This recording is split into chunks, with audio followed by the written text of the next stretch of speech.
அஸ்ஸலாமு அலைக்கும் வரஹ்மத்துல்லாஹி வபரகாத்துஹு. அல்ஹம்துலில்லாஹி நஹ்மதுஹு வ நஸ்தஈனுஹு வ நஸ்தக்ஃபிருஹு வ நஊது பில்லாஹி மின் ஷுரூரி அன்ஃபுஸினா வ மின் ஸய்யிஆத்தி அமாலினா மன் யஹ்திஹில்லாஹு ஃபலா முதில்ல லஹு வ மன் யுத்லில்ஹு ஃபலா ஹாதிய லஹு. வ அஷ்ஹது அல்லா இலாஹா இல்லல்லாஹு வஹ்தஹு லா ஷரீக லஹு வ அஷ்ஹது அன்ன முஹம்மதன் அப்துஹு வ ரசூலுஹு அம்மா பஅத். கண்ணியத்திற்குரிய எல்லாம் வல்ல அல்லாஹ் ஜல்ல ஷானஹு தஆலாவின் நல்லடியார்களே, எந்த ஒரு மனிதரையும் அல்லாஹுடைய நேசர், இறை நேசர், அவுலியா என்று சொல்வதற்கு நமக்கு அனுமதி இல்லை, அதிகாரம் இல்லை. அது பயங்கரமான ஒரு குற்றம் என்பதை ஆதாரங்களோடு நம்ம தொடர்ச்சியாக பார்த்து வருகிறோம். அந்த தொடர்ச்சியில் நபிகள் நாயகம் ஸல்லல்லாஹு அலைஹி வஸல்லம் அவர்கள் வாழ்ந்த காலத்தில் ஒரு கூட்டத்தார்கிட்ட கூப்பிட்டு என்கிட்ட பையத்து செய்யுங்க. சில பேர் என்ன செய்கிறாங்கன்னா, இஸ்லாத்தை ஏற்றுக்கொள்வதற்காக வர்றாங்க. வந்தாங்கன்னு சொன்னால் அவங்கள்ட்ட உறுதிமொழி வாங்குவாங்க. என்னிடத்தில் நீங்கள் எல்லாம் உறுதிமொழி கொடுங்கள் என்று நபிகள் நாயகம் ஸல்லல்லாஹு அலைஹி வஸல்லம் கேட்கிறார்கள். என்ன உறுதிமொழி என்றால், பாயூனி அலா அல்லா துஷ்ரிகு பில்லாஹி ஷையா, நாங்கள் அல்லாஹ்வுக்கு எதையும் இணை கற்பிக்க மாட்டோம். இந்த உறுதிமொழி எப்படி வாங்குறாங்கன்னு கேட்டால், அல்லாஹ்வுக்கு நாங்கள் எதையும் இணை கற்பிக்க மாட்டோம், ஒலா தஸ்ரிக்கு திருட மாட்டோம், ஒலா தஸ்னு ஜினா விபச்சாரம் செய்ய மாட்டோம், ஒலா தக்துல் அவுலாதக்கும் பிள்ளைகளை எங்கள் பிள்ளைகளை நாங்களை கொள்ளுவாங்கல்ல அந்த காலத்தில், அந்த மாதிரி கொலை செய்ய மாட்டோம், ஒலா தத்துணவி புகுத்தானின் தப்தருணகு பைன் ஐதீக்கும் வரஜொலிக்கும், எந்த ஒரு நபர் மீதும் பொய்யான அவதூறுகளை நாங்கள் சுமத்த மாட்டோம், ஒலா தாசூஃபி மஅரூஃபின், நல்ல விஷயங்களில் நாங்கள் மாறு செய்யாமல் கட்டுப்பட்டு நடப்போம், இப்படின்ட்டு என்கிட்ட உறுதிமொழி தாங்கங்கிறாங்க. நபி ஸல்லல்லாஹு அலைஹி வஸல்லம் சஹாபாக்கள்கிட்ட இத்தனை விஷயங்களையும் சொல்லி இதை கண்டிப்பாக செய்வோன்ட்டு என்கிட்ட உத்தரவாதம் கொடுங்க என்று சொல்கிறாங்க. சொல்லிவிட்டு ஃபமன் வஃபா மின்கும், இந்த உறுதிமொழிப்படி உங்களில் யார் நடந்து கொள்கிறீர்களோ ஃபஅஜ்ருஹு அலல்லாஹ், அவருக்கான கூலி அல்லாஹ்விடத்தில் கிடைத்துவிடும். இதில் சொன்னபடி ஷிர்க் வைக்காமல், விபச்சாரம் செய்யாமல், திருடாமல், அவதூறு சொல்லாமல், நம்ம பிள்ளைகளை நம்மளை கொல்லாமல் இப்படி நடந்துக்கிட்டீங்கன்னு சொன்னால் ஃபஅஜ்ருஹு அலல்லாஹி, அல்லாஹ்விடத்தில் அதற்கான கூலி கிடைத்துவிடும்.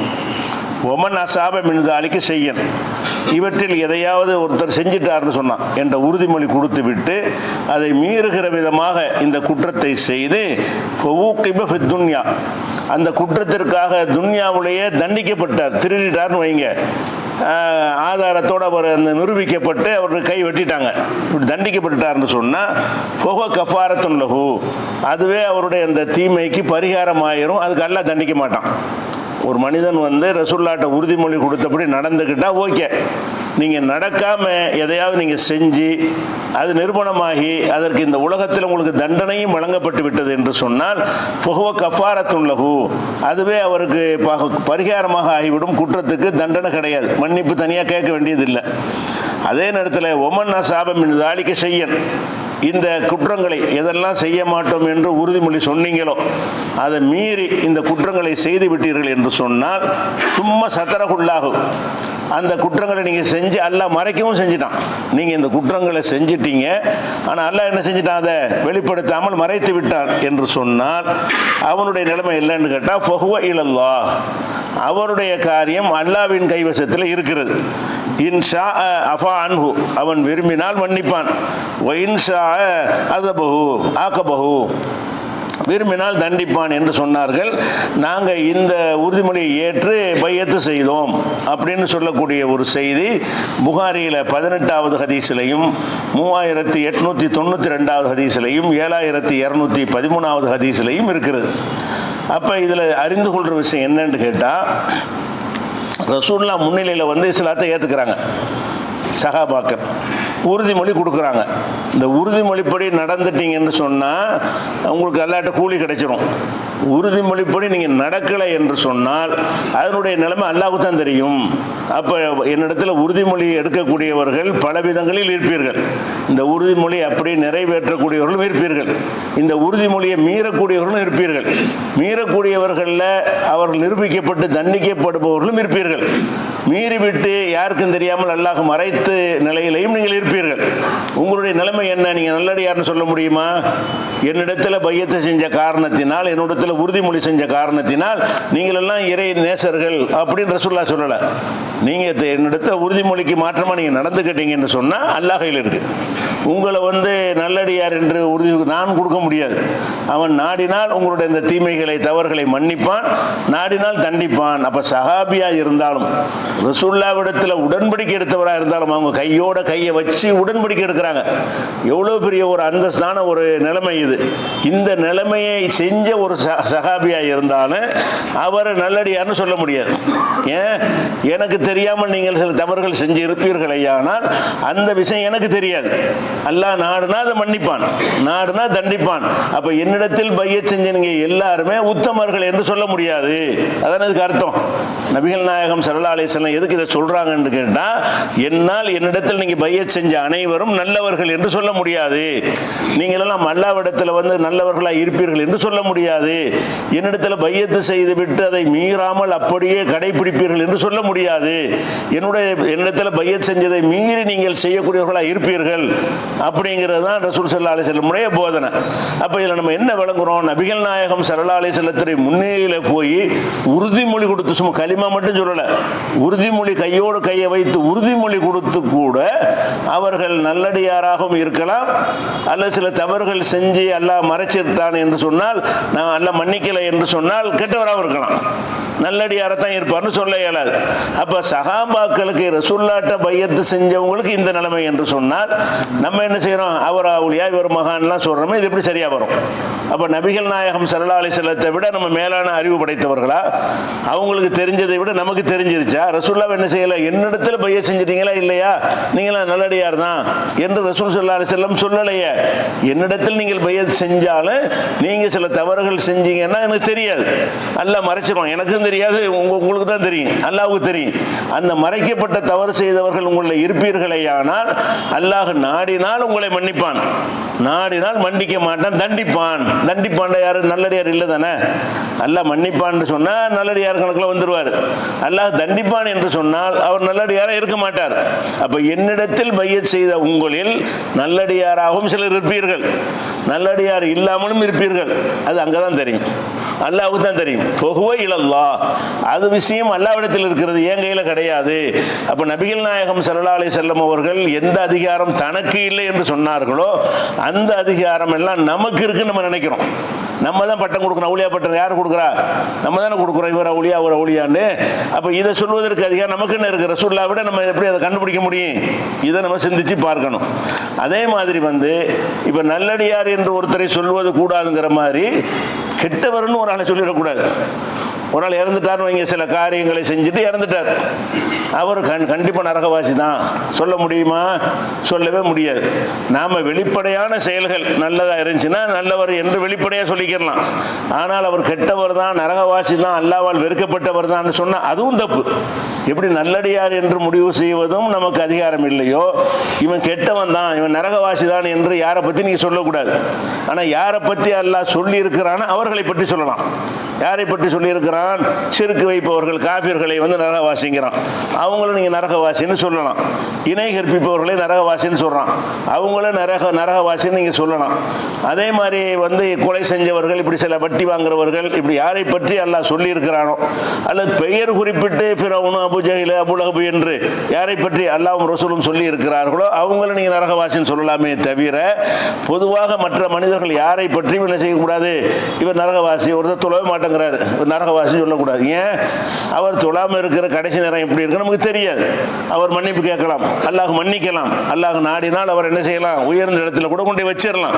அதனால எந்த ஒரு மனிதனை பற்றியும் கெட்டவன் என்று முடிவு செய்வதற்கும் நமக்கு அதிகாரம் கிடையாது. அவன் வெளிப்படையா தன்னை முஸ்லீம்னு சொல்லிக் கொள்றானா அதோடு நிறுத்திக்கணும். முஸ்லீம்னு சொல்றான், ஆனால் வெளிப்படையாக நம்ம முஸ்லீமா ஏற்றுக்கிற வேண்டியது. அல்லாஹ்விடத்தில் முஸ்லீமா அது எனக்கு தெரியாது, அல்லாஹ்விடத்தில் கெட்டவனா அதுவும் எனக்கு தெரியாது. உலகத்தில் நாங்கள் என்ன செய்வோம்? முஸ்லீம் என்று சொல்லிக்கொள்வோம். உள்ளத்தில் உள்ளதுக்கு முடிவெடுக்கிற அதிகாரம் எங்களுக்கு இல்லை என்று சொல்லுமாறு ரசூலுல்லாஹ் என்ன செய்கிறாங்கன்னா வழிகாட்டுறாங்க. எப்படி வழிகாட்டுறாங்கன்னு, ஹாலித் இப்னு வலீதுன்னு ஒரு தளபதி, ஆரம்பத்தில் இஸ்லாத்துக்கு எதிரியாக இருந்து பிறகு இஸ்லாத்தை ஏற்றுக்கொண்டவர். அவரை ஒரு பனு ஜுசைமாங்கிற ஒரு கூட்டத்தாருக்கு எதிராக அனுப்பி வைக்கிறாங்க. சில குழப்பம் என்ற ஆட்கள் அடக்குவதற்காக வேண்டி சின்ன சின்ன படைகள் அனுப்புவாங்க. ரசூலுல்லாவே கலந்து கொண்ட போர்களும் இருக்கிறது. அது இல்லாமல் சின்ன சின்ன குழுக்களாக குழப்பம் பண்ணிட்டு இருந்தாங்கன்னு சொன்னால் அவங்களை அடக்குவதற்காக வேண்டி 10 பேர் கொண்ட படை, 50 பேர் கொண்ட படை, 100 பேர் கொண்ட படைன்னு இப்படி படையை ரசூலுல்லாஹ் என்ன செய்வாங்க, அனுப்புவாங்க. அவர்கள் முஸ்லிம்களுக்கு தொல்லை கொடுத்து கொண்டு முஸ்லிம்களை இஸ்லாத்தை ஏற்றுக்கொண்டவர்களை வெட்டி குவித்து கொண்டு இருப்பார்கள் என்று சொன்னால் அவங்களுக்கு பாடம் கற்பிக்கணும் என்பதற்காக வேண்டி இப்படி சின்ன சின்ன படைகளை அனுப்பியும் அதை சரி பண்ணினாங்க, இஸ்லாமிய ஆட்சியை உறுதிப்படுத்தினாங்க. அந்த மாதிரி அனுப்பப்பட்டவர் காலித் இப்னு வலீத் அனுப்பி அவங்கள்ட்ட போறார். நீங்கள் வந்து எதிரியாக இருக்கிறீங்க, நீங்கள் இப்போ எதிரி வேலையை செய்யாமல் நீங்கள் திருந்திக் கொள்வதாக இருந்தால் உங்களோட நாங்கள் யுத்தம் செய்ய மாட்டோம், இல்லைன்னா உங்களுக்கு யுத்தத்துக்கு வந்திருக்கிறோம் என்று சொல்லி அவங்க டிக்ளேர் பண்ணுறாங்க. அவங்க என்ன செய்கிறாங்க, அந்த எதிரி கூட்டத்தார் என்ன செய்கிறாங்கன்னு கேட்டால், யுத்தத்துக்கு வர நாங்கள் தயாராக இல்லை, நாங்கள் உங்கள் மார்க்கத்திலே சேர்ந்துக்கிறோம். அப்புறம் சண்டை போட முடியாதுல்ல, உங்கள் மார்க்கத்தில் சேர்ந்துக்கிறோம் என்று சொன்னால் நாங்கள் எதிர்ப்புகள்லாம் கைவிட்டுறோம், இதுவரை செய்து வந்தது போல உங்களுக்கு இடைஞ்சல் நாங்கள் செய்ய மாட்டோம் அப்படின்னு அவங்க என்ன செய்கிறாங்கன்னா சரணடைஞ்சிடுறாங்க. ஆனால் சரணடையும் போது இஸ்லாத்தை ஏற்கிறோம் அப்படின்னு சொல்வதற்கு பதிலாக வேற வார்த்தையை சொல்கிறாங்க, சபனா, நாங்களும் சாபியாக ஆகிக்கொள்கிறோம். சாபி என்று சொல்லி ஒரு கூட்டம் இருந்தார்கள். நபிகள் நாயகம் ஸல்லல்லாஹு அலைஹி வஸல்லம் நபியாக அனுப்பப்படுற காலத்திலே இருந்தாங்க. அவங்க யாருன்னு கேட்டால் அல்லாஹ்வை தவிர யாரையும் வணங்க மாட்டாங்க. ரசூலுல்லாஹ் வர்றதுக்கு முன்னாடியே இருந்தாங்க அந்த கூட்டத்தார்கள். நபிகள் நாயகம் ஸல்லல்லாஹு அலைஹி வஸல்லம் காலத்தில் அந்த அல்லாஹ் மட்டும்தான் வணங்கணும், சிலைகளெல்லாம் வணங்கக்கூடாது, ஒரே இறைவன் தான் அப்படின்னு சொல்லக்கூடியவர்களாக ஒரு சாரார் இருந்தாங்க. எப்போ இருந்தாங்க, ரசூலுல்லாஹ் நபின்னு சொல்கிறாங்கல்ல அந்த காலத்திலே சில பேர் இருந்தாங்க. அவங்கள அந்த முஷ்ரிக்குகள் சாபின்னு சொல்லுவாங்க. இவங்கெல்லாம் யாரு, சாபியின்கள் அப்படின்னு சொல்லி கொண்டிருப்பார்கள். இப்போ நபிகள் நாயகம் ஸல்லல்லாஹு அலைஹி வஸல்லம் இஸ்லாத்தை எடுத்து சொன்ன உடனே அவங்களையும் சாபின்னு தான் சொன்னாங்க. இந்த ஒரு சாபி வந்துட்டாரு, அதாவது அவர்கள் அதுக்கு முன்னாடி அந்த கொள்கையை சொன்னவர்களை சாபியன்கள்னு சொன்னாங்கல்ல. நபிகள் நாயகம் ஸல்லல்லாஹு அலைஹி வஸல்லம் இஸ்லாத்தை சொன்ன உடனே நினைச்சிட்டாங்கன்னா அதில் கொண்டே சேர்த்துட்டாங்க. இஸ்லாமத்தை கொண்டு வந்தார்னு சொல்றதுக்கு பதிலாக இந்த ஒரு சாபி வந்துட்டாரு, இவரும் ஒரு சாபி என்று சொல்லி என்ன செய்யறாங்கன்னா சொல்லிட்டாங்க. அந்த மாதிரி அந்த முஷ்ரிக்குகள் பூராம ரசூலுல்லாஹ் என்ன மாதிரி பயன்படுத்துவாங்கன்னா ஒரு சாபின்னு சொல்லுவாங்க. என்ன சாபின்னு ஒரு கூட்டம் ஏற்கனவே இருந்தது. அவங்க சொல்ற மாதிரி இவரும் ஒரு இறைவன்கிறாரு, பல தெய்வ வணக்கம் இல்லைங்கிறாரு. இந்த விஷயத்தில் மற்ற ஏராளமான வித்தியாசம் அவங்களுக்கும் இஸ்லாத்துக்கும் இருக்கிறது. இந்த விஷயத்தில் ஒற்றுமை இருக்கிறது. அல்லாஹ் தான் வணங்கணும், அல்லாஹ் தவிர யாரை வணங்கக்கூடாதுங்கிற விஷயத்தில் இந்த சாபியன்கள்ங்கிறவங்க என்ன செஞ்சாங்க, ரொம்ப தெளிவாக இருந்தார்கள். அப்படி ரசூலுல்லாஹ் இருந்த காரணத்தினால அவங்களையும் சாபின்னு சொல்லிட்டாங்க. அப்போ சொன்னவங்க இந்த மக்கள் என்ன செஞ்சாங்கன்னு கேட்டால் நாங்களும் சாபி ஆகிடுறோங்கிறாங்க. இஸ்லாத்தில் அவருன்னு சொல்லலை. அவங்க என்ன வார்த்தையை சொல்றாங்கன்னா அஸ்லம்னா அப்படின்னு சொல்வதற்கு பதிலாக சபனா, நாங்களும் அந்த சாபி கூட்டத்தில் சேர்ந்துடுறோங்கிறாங்க. அதுக்கு அர்த்தமே இஸ்லாம் தான். அவங்க எதை வச்சு அவங்க சொல்றாங்க, இஸ்லாத்தில் சேர்ந்து கொள்கிறோம் என்பதற்கு வார்த்தையாக சபனாங்கிற வார்த்தையை சொல்றாங்க. ஏன் அப்படி சொல்றாங்கன்னு கேட்டா ரசூலுல்லாஹ்வுடைய மார்க்கத்துக்கு அவங்க வச்சிருந்த பேர் சாபிங்கிறது தான். அதனால சாபின்னா தான் தெரியும். அப்ப சபனாண்டா என்ன செய்யணும், உங்க சாபியா நாங்களும் ஆயிட்டோம்னு சொல்றாங்க. ஒரு குதர்க்கமான அர்த்தத்தில் சொல்லலை, நிஜமாகவே நாங்கள் இஸ்லாத்தில் ஏற்றுக்கிறோம் என்பதற்கு தான் அஸ்லம்னா இஸ்லாத்தை ஏற்றோம் என்ற சொல்லுக்கு பதிலாக சபனான்னு சொல்லிவிட்டாங்க. அர்த்தம் அதுதான். நாங்கள் உங்களுக்கு சண்டைக்கு வரல, ஏன்னா அவங்க நிறைய அநியாயம் பண்ணிக்கிட்டு இருந்தாங்கன்னு தான் அந்த படையை அனுப்புகிறாங்க. நாங்கள் இனிமேல் அநியாயம் பண்ண மாட்டோம், உங்கள் மார்க்கத்தில் நாங்கள் வந்துடுறோம், எங்களோட சண்டைக்கு வராதிங்க அப்படின்னு சரணடைவதற்கு தான் அந்த வார்த்தையை சொல்கிறாங்க. அப்போ பயந்து சரணடைய வர சொல்லும்போது கிண்டல் பண்ணியா சொல்லுவாங்க. சபானான்னு சொல்லுவது அவங்க அந்த வார்த்தை அதுக்குரியன்னு விளங்கிட்டாங்க, அவங்க தப்பாக விளங்கிட்டாங்க. இஸ்லாத்தை தழுவுறோம் என்பதற்கு பதிலாக சபானாண்ட சொல்லிக்கிறலாம். ஆனால் அவர் என்ன செய்கிறாருன்னு கேட்டால் சபானாவா என்று சொல்லி நீ ஏற்றுக்கிறலன்னு சொல்லி கொல்லவும் கைது பண்ணவும் ஆரம்பிக்கிறார். சில ஆட்களை கொன்று விடுறார் காலித் இப்னு வலீத். சில ஆட்களை சிறை பிடிக்கிறாங்க. சிறை பிடித்த ஆட்கள் ஒவ்வொரு சஹாபியுடைய கண்ட்ரோலில் இருக்கிறாங்க. மற்ற சஹாபாக்கள் என்ன சொல்கிறாங்கன்னு கேட்டால் இந்த சிறை பிடித்த ஆள் நாங்கள் கொல்ல மாட்டோம், உங்களுடைய உத்தரவுக்கு நான் கட்டுப்பட மாட்டோம், யாரையும் நான் கொல்ல முடியாது அப்படின்னு சொல்லி ரசூலுல்லாஹ்ட்ட கேட்டுட்டு தான் நாங்கள் செய்யணும். ஏன்னா அவங்க சபனான்னு சொல்லிட்டாங்க, அவங்க சரணடைகிறேன்னு சொல்லிட்டாங்க. அதுக்கு பிறகு அவங்களை தாக்குவது சரியில்லை அப்படின்னு கூட இருந்த படை வீரர்களை எதிர்ப்பு தெரிவிக்கிறாங்க. இது அப்படியே ரசூல் ஸல்லல்லாஹு அலைஹி வஸல்லம் இந்த பிரச்சனையை கொண்டு வர்றாங்க. அப்போ என்ன செய்கிறாங்கன்னா ரசூல் ஸல்லல்லாஹு அலைஹி வஸல்லம் சொல்கிறாங்க, அல்லாஹும்ம இன்னி அபுராவு இலைக்க மிம்மா சன ஹாலிதுன், இறைவா இந்த ஹாலிது செஞ்ச செயலை விட்டு நான் விலகிக் கொள்கிறேன். அவன் லா இலாஹ இல்லல்லாஹ்னு சொல்லிட்டான். சொல்லிட்டு சபானாங்கிறான். இதுக்காக நீ எப்படி அவனை கொள்ளுவ? நீ செஞ்ச செயலை விட்டு நான் விளைவிக்கிறேன். அப்போ ஒரு மனிதன் வந்து வெளிப்படையாக நான் ஒன்றை ஏற்றுக்கொள்கிறேன்னு சொல்லிட்டான்னு சொன்னால் அதுக்கு உள்நோக்கம் கற்பிக்க கூடாது. இவங்க உயிரை பாதுகாத்துக் கொள்வதற்காக செஞ்சாங்க, தற்காப்புக்காக செஞ்சாங்க, கடைசி கட்டத்தில் கொண்டுருவாங்கன்னு பயந்துக்கிட்டு சொன்னாங்க எல்லாம் காரணம் கற்பிக்க கூடாது. அதனால ரசூல் என்ன செய்யறாங்கன்னு கேட்டால், அந்த ஹாலிது செஞ்ச செயல் தப்பு, இதுக்கு எனக்கு சம்பந்தம் இல்லை என்று 2 தடவை சொல்றாங்க. அல்லாஹும்ம இன்னி அபுரவு இலைக்க மிம்மாசர ஹாலிதுன் மர்ரத்தைனி 2 தடவை சொல்றாங்க. இந்த ஹாலிது செஞ்ச செயலுக்கும் எனக்கும் சம்பந்தம் இல்லை இறைவா, இந்த குற்றத்தில் என்னை சேர்த்துறாத, நான் இப்படி வழி காட்டவில்லை. வெளிப்படையாக ஒருத்தர் சொன்ன பிறகு உள்ள நோக்கம் கற்பீங்கள் என்று நான் போதிக்கவில்லை. என்னுடைய போதனையில் இல்லாத ஒரு விஷயத்தை அவர் செஞ்சிட்டாரு, அதுக்கு அவர் தான் பொறுப்பாளி, நான் பொறுப்பாளி இல்லை என்று அல்லாஹ்வை நோக்கி துஆ செய்கிறாங்க என்கிற ஒரு விஷயத்தை வந்து புகாரியில் 7189 ஹதீஸ்லையும் 4339 ஹதீஸ்லையும் இங்கே பார்க்கலாம். அப்போ ரசூல் ஸல்லல்லாஹு அலைஹி வஸல்லம் என்ன பார்க்குறாங்கன்னு கேட்டால், வெளிப்படையாக அவங்க சொல்றது வந்து நம்ம வெளியிலேருந்து பார்த்தோம்னா இவங்க ஒரு தற்காப்புக்கு சொல்கிறாங்க, நல்லா விளங்குது. ஒரு களத்தில் அருவாளை தூக்கி வெட்ட போகும்போது நான் திருந்திக்கிறேங்கன்னு சொன்னாலும் எதுக்காக சொல்கிறாங்க? நம்ம அறிவு சொல்லுகிறதை இவன் ஒரு நோக்கத்துக்கு இவன் வந்து தன்னை தற்காத்து கொள்வதற்காக பொய்யா தான் சொல்கிறான், நம்ம மனசு சொல்லுது. ஆனால் நம்ம இப்படி சொல்லக்கூடாது. சொல்லிட்டான்ல, உள்ளத்தில் உள்ள நீ ஏன் பார்க்குற? உனக்கு எது தெரியும்? வாயினால சொன்னதானே தெரியும். வாயினால லா இலாஹ இல்லல்லாஹ்னு சொல்லிட்டான்ல, அதோடு நிறுத்திட்டு போ. அவன் மனசுல அது இருக்கான்னு நீ என்ன பார்க்குற? மனசுல இருக்கான்னு பார்க்கறக்குள்ளால் நீ கிடையாது. அப்படிங்கிற அளவுக்கு தான் ரசூல் ஸல்லல்லாஹு அலைஹி வஸல்லம் போதனை. கெட்டவன்னு சொல்லிடக்கூடாதுங்கிறேன்.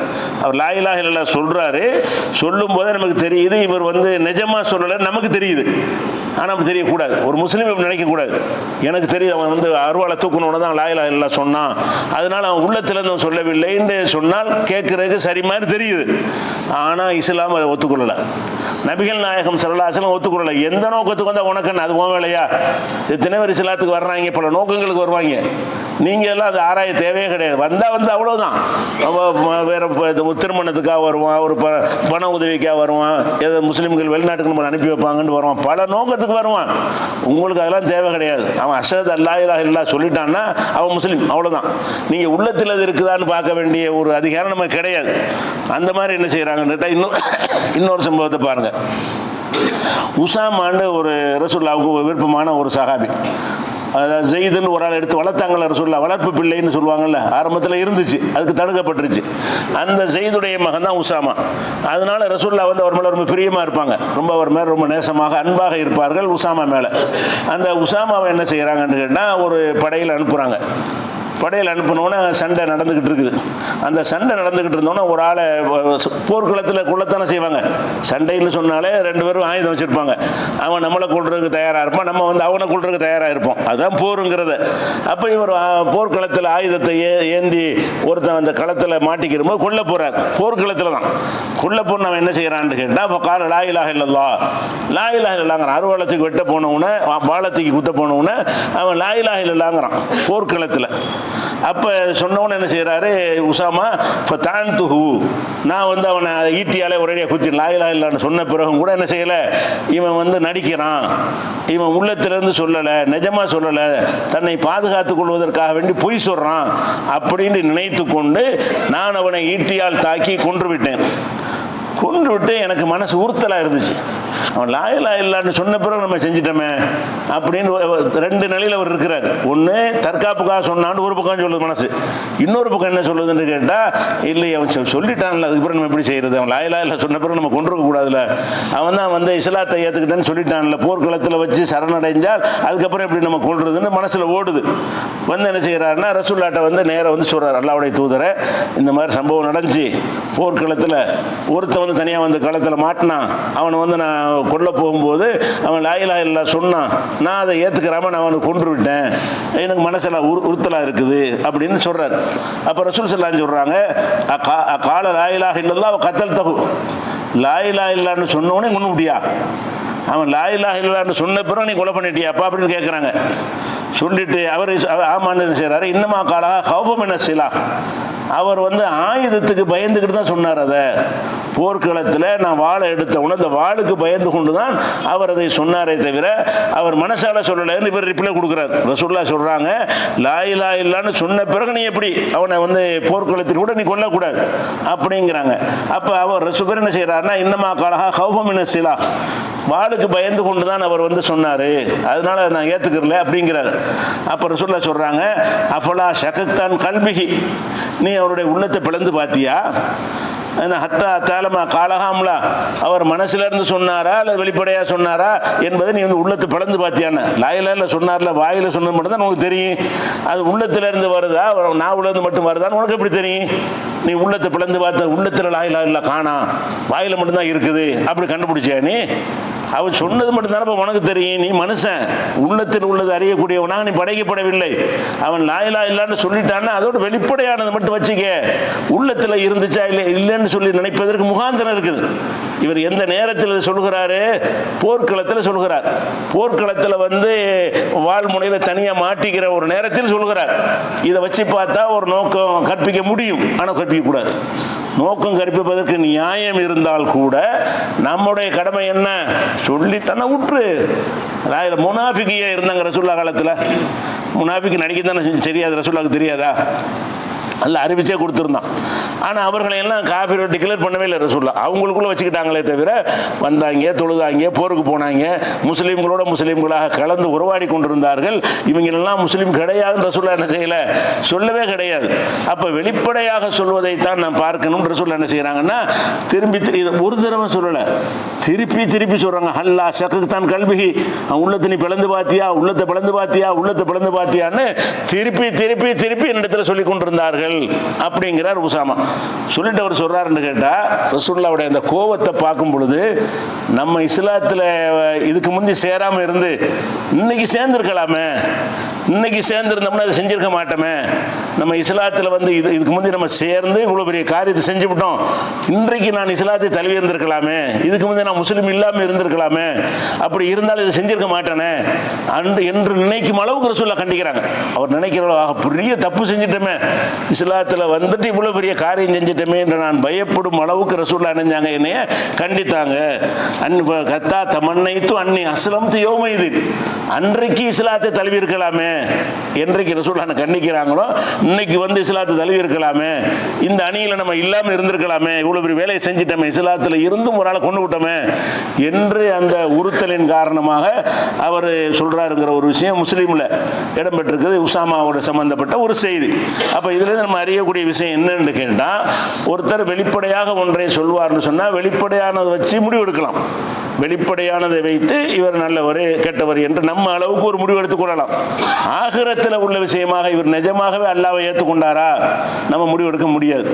வெளிப்படையானதை வச்சு தான் முடிவெடுக்கணும் என்பதிலிருந்து என்ன விளங்குதுன்னு கேட்டால், கெட்டவர்னு முடிவெடுக்க முடியாது. நல்லவர் என்று எப்படி முடிவெடுக்க முடியாதோ அதே மாதிரி என்ன செய்ய முடியாது, கெட்டவர் என்று ஒரு ஆளை பற்றி முடிவெடுக்க முடியாது. இதே மாதிரி இன்னொரு சம்பவத்தை பாருங்க. ஒரு சஹாபி கண் தெரியாத சஹாபி, ஊருக்கு வெளியே உள்ள பகுதியில் வசிக்கிற சஹாபி. அவர் என்ன செய்கிறார், ரசூலுல்லாஹ்ட்ட அல்லாஹ்வுடைய தூதரே, எனக்கு கண் பார்வை போயிடுச்சு, பள்ளிவாசலுக்கு எனக்கு தொலை வர முடியலை, அதனால நீங்கள் என்ன செய்யுங்கன்னா எங்கள் வீட்டுக்கு எங்கள் வீட்டில் நீங்கள் தொழுதுருங்க, அந்த இடத்தில் நான் இனிமேல் தொழுது கொள்கிறேன், எனக்கு பள்ளிவாசலுக்குலாம் போக முடியாது என்று ரசூலுல்லாஹ் இத்துபான்கிற ஒரு சஹாபி அழைக்கிறார். ரசூலுல்லாஹ் என்ன செய்கிறாங்கன்னா அந்த ரீசனை ஏற்றுக்கிட்டு அவர் வீட்டுக்கு போகிறாங்க. போன உடனே ரசூலுல்லாஹ் அது எந்த இடத்துல தொழணும்னு சொல்கிறேன்னு கேட்குறாங்க. அவர் ஒரு இடத்தை காட்டுறாரு, அவர் வீட்டில் தொழுதுறாங்க. ரசூலுல்லாஹ் வந்துட்டாங்கங்கிற செய்தியை கேள்விப்பட்ட உடனே சுற்றி உள்ள ஆட்கள்லாம் ஊரே திரண்டு வந்துருச்சு. ஏன்னா வேறு ஏரியா, மதீனாவில் இருந்தால் திரண்டு வரமாட்டாங்க, டெய்லி ஒரு நாளைக்கு 100 தடவை பார்த்துட்டு இருக்கிறாங்க. வேறு ஏரியானால ரசூலுல்லாஹ் புறப்பட்டு வந்துட்டாங்களேன்ற உடனே ரசூலுல்லாஹ் வந்துட்டாங்கன்னு கூட்டம் சேர்ந்துருமா இல்லையா, ஒரு பெரிய கூட்டமே திரண்டு விட்டது. அப்போ அந்த கூட்டத்தில் என்ன செய்கிறாங்கன்ற எல்லாருமே ஏறக்குறைய வந்துட்டாங்க. இந்த மாலிக் இப்னு துஹ்ஷன் ஒரு ஆள், அவர் முக்கியமான ஒரு சஹாபி, அவர் வரல. அவர் எங்கே காணாம்னு சில பேர் அங்கே பேசிக்கிறாங்க. எங்கப்பா மாலிக்குங்கிறது காணாம்னு சொன்னோன்னே அப்போ சில பேர் சொல்கிறாங்க, அந்த ஆள் முனாஃபிக்கு, அவர் அல்லாஹ் ரசூலை விரும்ப மாட்டார், விரும்ப வந்திருப்பாரா இல்லையா? ரசூல்லா வந்திருக்கிறாங்க, அது கூட அவர் வரல என்றால் யார் இவர்?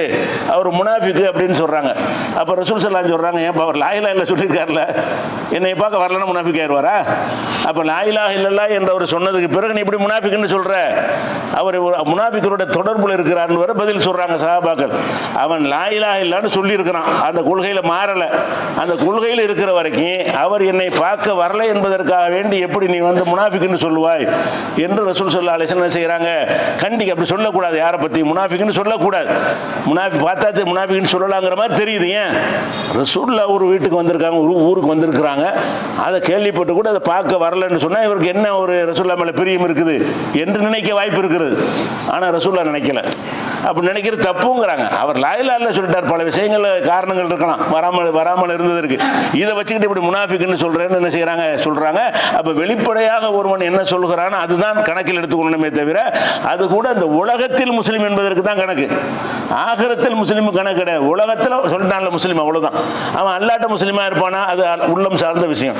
நிஜமாக சொல்லியிருந்தான்னா அல்லாட்ட முஸ்லீமாக இருப்பான், நடிப்பதற்கு சொல்லியிருந்தான்னா அல்லாட்ட முஸ்லீமாக இருக்க மாட்டான். அது அவன் எடுக்கிற முடிவு என்பதை ரசூலுல்லாஹ் என்ன செய்கிறாங்க, கற்றுத்தருகிற காட்சியை பார்க்கணும். இது மாதிரி நல்லடியார்களை அறிந்து கொள்ள முடியாது என்பதற்கு இன்னும் ஏராளமான சான்றுகள் இருக்கின்றன. இன்ஷா அல்லாஹ் அடுத்தடுத்த வாரங்களில் பார்க்கலாம்.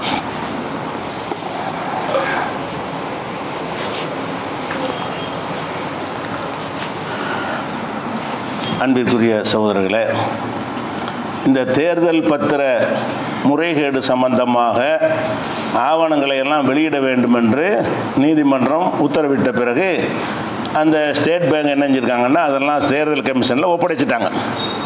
ஒப்படைச்சதை தேர்தல் கமிஷன் அதை வந்து அவங்களுடைய இணையதளத்தில் பதிவேற்றிருக்கிறாங்க. யார் யாரெல்லாம் அந்த தேர்தல் பத்திரம் வாங்கி கட்சிகளுக்கு நன்கொடை கொடுத்தவர்கள் அப்படிங்கிற ஒரு விஷயத்தை வெளியேற்றிருக்கிறாங்க. இது வெளியிட்ட பிறகு ரெண்டு விதமான விஷயங்கள் வந்து அம்பலமாயிருக்குது. என்ன அம்பலமாயிருக்குன்னு கேட்டால், ஒரு நிறுவனம் மட்டுமே 1400 கோடி ரூபா கொடுத்துருக்கு தேர்தல் நிதி. இந்த பத்திரத்தை வாங்கி ஒரு நிறுவனம் மட்டுமே என்ன செய்யுது, 1400 கோடி ரூபாயை கொடுத்துருக்குறான். ஒரு நிறுவனம் 400 கோடி ரூபா கொடுத்து, எல்லாமே பிஜேபிக்கு தான் 400 கோடி ரூபா கொடுத்துருக்குறான். இன்னொருத்தன் 100 கோடி ரூபா கொடுத்துருக்குறான். தேர்தல் பத்திரம்னு அந்த பத்திரத்தை வாங்கி அந்த கட்சியில் கொண்டு போய் ஒப்படைக்கிறது, அவங்க பேங்கில் போட்டு கணக்கில் வர காசாக மாற்றி அவங்க அக்கௌண்ட்டில் சேர்த்துக்கிறது. இந்த விஷயம் வெளியே வந்திருக்கு. இது வந்தவனை பார்த்தா இந்த யாரெல்லாம் 1000 கோடி 200 கோடி 300 கோடின்னு கொடுத்தானோ இவங்க வந்து ரெண்டு கேட்டகரியில் வர்றாங்க. ஒன்று வந்து இவங்களுக்கு இடி ரைடு, அதாவது அமலாக்கத்துறையுடைய சோதனை நடத்தப்பட்டிருக்கு.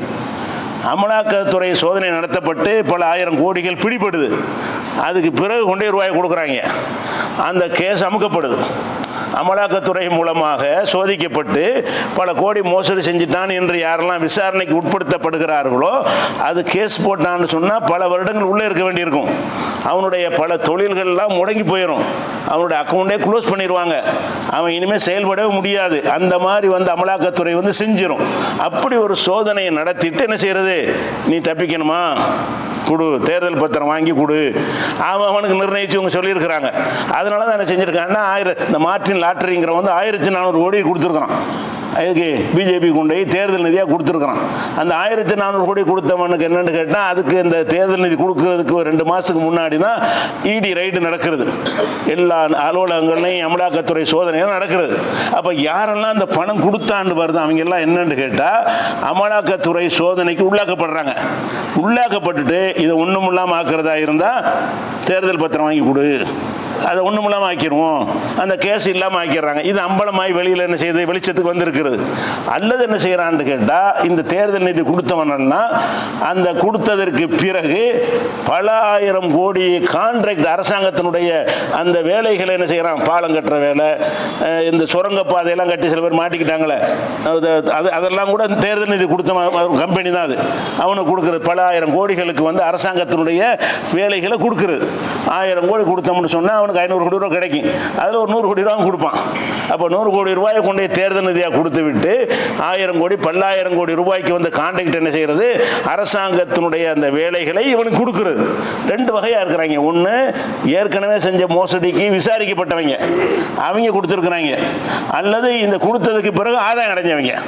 கொடுத்ததற்கு பிறகு அரசாங்கத்திலிருந்து என்ன செய்யறான், பல கான்ட்ராக்டுகளை எடுத்தவனா இருக்கிறான். அப்போ இது எல்லாமே வந்து மிரட்டி வாங்கப்பட்டிருக்கிறது என்பது பளிச்சுன்னு அது வெளியிட்ட பிறகு வந்திருக்குது. அதில் இன்னொரு விஷயம் என்ன வந்திருக்குன்னு கேட்டால், அந்த வெளியிட்டான்ல அந்த பேங்க்ல இருந்து அதை வந்து சீரியல் படி வெளியிடல. பத்திரத்தை வெளியிடுறதா தான் என்ன செய்யணும்னு கேட்டால், ஒரு ஒன்றா நம்பர் போட்டு எந்த ஒரு இப்போ ரசீது அடித்தாலும் நம்பர் இருக்கணுங்க சட்டப்படி. நீங்கள் ஒரு இயக்கத்தில் அடித்தாலும் சரி தான், ரசீது புக் அடிச்சுன்னா 1 2 3 என்ன செய்யணும், நம்பர் இருக்கணும். நம்பர் இல்லாமல் அடித்தா என்ன வேணாலும் களவாங்கலாம்ல.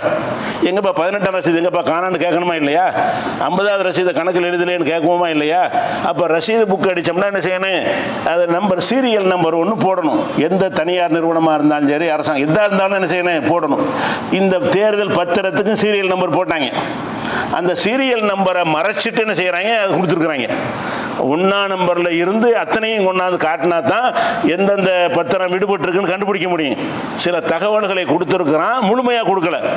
நீதிமன்றத்தை பரிசீலித்து பார்த்துட்டு வந்து நீ வந்து சீரியலோட வெளியிடு, சீரியல் நம்பரோட நீ முழுமையாக வெளியிடல, கோர்ட்டு உத்தரவு போட்ட பிறகு கூட இங்கே ஒன்று அங்கே ஒன்றா எடுத்து வெளியிட்டு இருக்கிறாங்க. இந்த அதுலேயே இவ்வளோ மாட்டுது. இப்படி அங்கே ஒன்றா கொடுத்ததுன்னு என்ன செய்யுது, இந்த லிஸ்ட்டுகள் வந்திருக்கிறது. ஆனால் 1ஆம் நம்பர் பத்திரத்தை வாங்கினவன் யார், 2ஆம் நம்பர் பத்திரத்தை வாங்கினவன் யார், ஒவ்வொரு நம்பர் பத்திரத்தை வாங்கினவன் அந்த ஆர்டர் படி வெளியிட்டோம்னு சொன்னால் எந்த பத்திரம் வெளியிடாமல் மறைக்கப்பட்டிருக்குது. 18ஆவது பத்திரம் எங்கே, 134வது பத்திரம் எங்கேன்னு கேட்கலாம்ல. சீரியல் நம்பர் படி இல்லாமல், சீரியல் நம்பர் இல்லாமல் வெளியிட்டு இருக்கிறாங்க. அப்போ நீதிமன்றம் உத்தரவு போட்ட பிறகு கூட கள்ளத்தனம் மறைச்சதுலேருந்து என்ன தெரியுதுன்னா, இன்னும் பெரிய பூதம் வரப்போகுது. அதை வெளியிட சொல்லிட்டான். நீ வெளியிடுறது வந்து சீரியல் நம்பரோட எத்தனை அடிச்சு அந்த 1ஆம் நம்பர் 2ஆம் நம்பர்னு போட்டு 1000 பத்திரம் அடிச்சுன்னா 1000 வெளியிடு. 1000 வெளியிட்டது 1000 வித்து போச்சுன்னா 1000 முடிச்சிரு. 1000 இத்தனை வரைக்கும் தான் கொடுத்துருக்கு, மிச்சமாக இருக்குன்னு அதை கொண்டாந்து ஒப்பட. அப்படி செய்யணும்னு உத்தரவு போடுற. அப்போ என்ன செய்யறாங்கன்னு அந்த தேர்தல் நிதிக்காக வேண்டி கருப்பு பண முதலைகளுக்கு சலுகை செய்து அல்லது அவங்கள மிரட்டி பெரிய பெரிய அளவுக்கு நினைச்சிருக்கிறாங்க தேர்தல் நிதி வாங்கி இருக்கிறார்கள் என்பது இந்த வந்திருக்கிற அரைகுறை விஷயத்தில் விளங்குகிறது. இன்ஷா அல்லாஹ் அந்த உத்தரவு இன்னைக்கு நேற்று போட்டிருக்கிறாங்க. நீ தேதி வாரியா இல்லாத சீரியல் நம்பர் வழியாக வெளியிடணும்னு அது வெளியிட்டாங்கன்னு சொன்னால் இன்னும் பெரிய பெரிய பூதங்கள்லாம் என்ன செய்யும், வெளியே வரும். ஆனால் வெளியே வந்தாலும் நம்ம எதிர்க்கட்சியில் கூறு கிடையாது. இதெல்லாம் மக்கள்கிட்ட கொண்டு போனால் பயங்கரமாக என்ன செய்யலாம், இவங்களை ஊழல்வாதிகள் அம்பலப்படுத்தலாம். சும்மா அவ்வளவுக்கு கூர்பத்தலை. இது எவ்வளோ அழகான ஒரு விஷயத்தில் இப்போ மாட்டியிருக்கிறாங்க. இதை மக்கள்கிட்ட கொண்டு போனாலே பிஜேபி ஒன்றுமெல்லாம் ஆக்கலாம். அந்த அளவுக்கு அதை எடுத்துக்கொண்டதாக தெரியல. சும்மா ஊடகத்தில் உட்காந்துட்டு விவாதங்கள் பண்ணிட்டு இருக்காங்களே தவிர இதை ஒரு பெரிய அரசியலாகவும் தெரியல. இந்த ஒரு விஷயத்தை வச்சு டோட்டலாக வாஷ் அவுட் பண்ணுற அளவுக்குள்ள விஷயம். ஒவ்வொருத்தன் ஒரு விஷயம் டீட்டெயில் எடுத்து இவன் மேலே ரைடு காரணம் என்ன, இவனுக்கே நீ இவ்வளோ ரூபா கொடுத்தான் என்று ஒவ்வொருத்தன் பட்டியலாக எடுத்து பொதுக்கூட்டங்கள்லையும் அதுலேயும் பேச ஆரம்பித்தாங்கன்னு சொன்னாலே போதும். அப்படி செய்ய தயாராக இல்லை, நம்ம விளங்கிக்கிறோம், அவ்வளோதான். விழிப்புணர்வுக்காக. அஸ்ஸலாமு அலைக்கும்.